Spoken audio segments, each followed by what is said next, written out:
ঢাকা বিশ্ববিদ্যালয় কেন্দ্রীয় ছাত্র সংসদ নির্বাচন ঘিরে উত্তপ্ত হয়ে উঠেছে শাহবাগ এলাকা। ইতিমধ্যে হাজার হাজার জামাত শিবিরের নেতাকর্মী পুরো ঢাকা শহর থেকে এসে শাহবাগ সহ অন্যান্য যে গেটগুলো রয়েছে সেগুলো ঘিরে ফেলেছে। পাশাপাশি অন্যান্য যে সংগঠন রয়েছে বিএনপি এবং ছাত্রদল সহ তারাও কিন্তু অবস্থান নিয়েছে। পুরোটাই আসলে উত্তেজনা করে এক পরিস্থিতি বিরাজ করছে এই মুহূর্তে শাহবাগ এলাকায়। যদিও ভিতরে এখনো ভোট গণনা শেষ হয়নি। স্বাভাবিকভাবেই বিভিন্ন অনিয়মের কথা সারাদিন ভর শোনা গিয়েছিল এবং সেই কারণে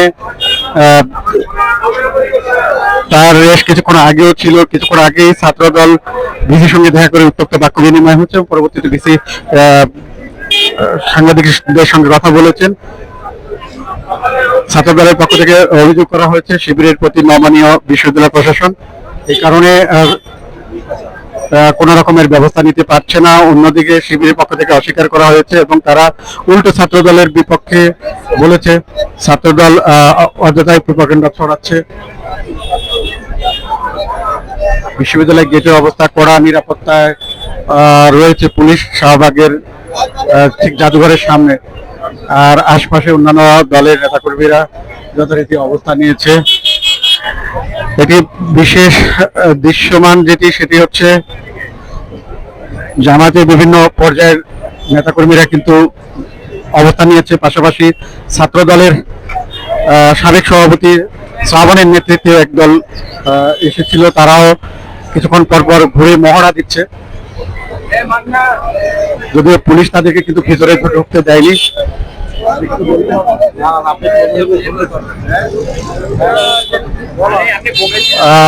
আমরা রয়েছি এই মুহূর্তে শাহবাগ এলাকায়। সেখানে যারা ভোট দিচ্ছে তাদের চাইতে অন্যান্য শ্রেণীর মানুষের, ছাত্রছাত্রীর চাইতেও অন্য পেশার মানুষের অবস্থানটা এখানে খুব বেশি।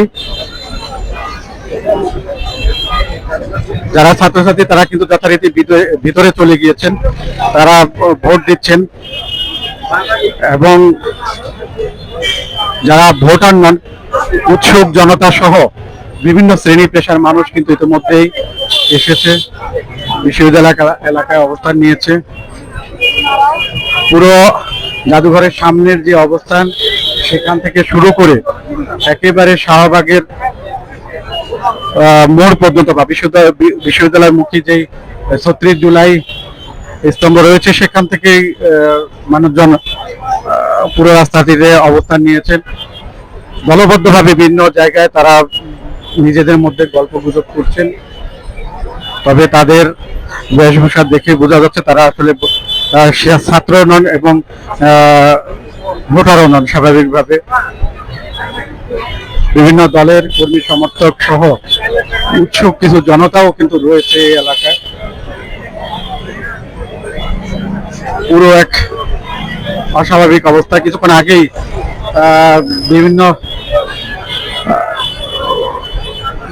বিভিন্ন পর্যায়ের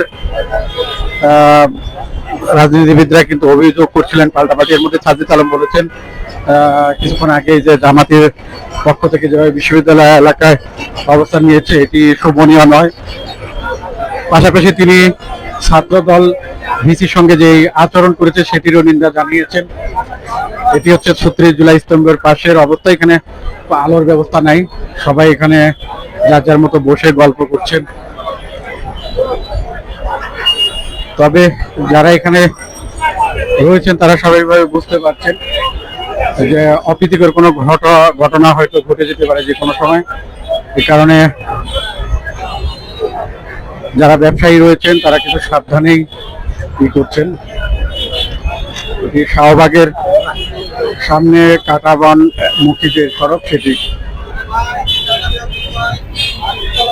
আর একটু যদি জাদুঘরের দিকে দেখাতে চাই, জাদুঘর ঘেঁষে যেই রাস্তাটি রয়েছে বিশ্ববিদ্যালয়ের মুখী সেই রাস্তাটির অবস্থা দেখুন।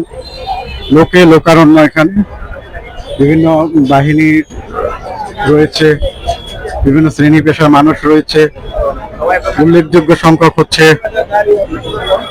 জামাত শিবিরের নেতাকর্মীরা রয়েছেন, ছাত্রদল সহ বিভিন্ন সংগঠনের নেতাকর্মীরা কিন্তু যথারীতি রয়েছেন এখানে। ঠিক একটি বিশ্ববিদ্যালয় সংসদকে নির্বাচন করে এই ধরনের উপস্থিতি স্বাভাবিক মনে করছেন না অনেকে।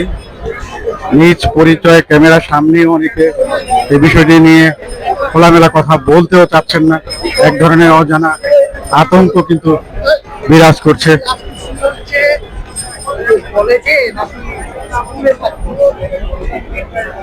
আমরা রয়েছি এই মুহূর্তে জাদুঘরের সামনে, শাহবাগ এলাকায়। এই পাশটায় তুলনামূলক ছাত্রদলের নেতাকর্মীদের উপস্থিতিটা বেশি।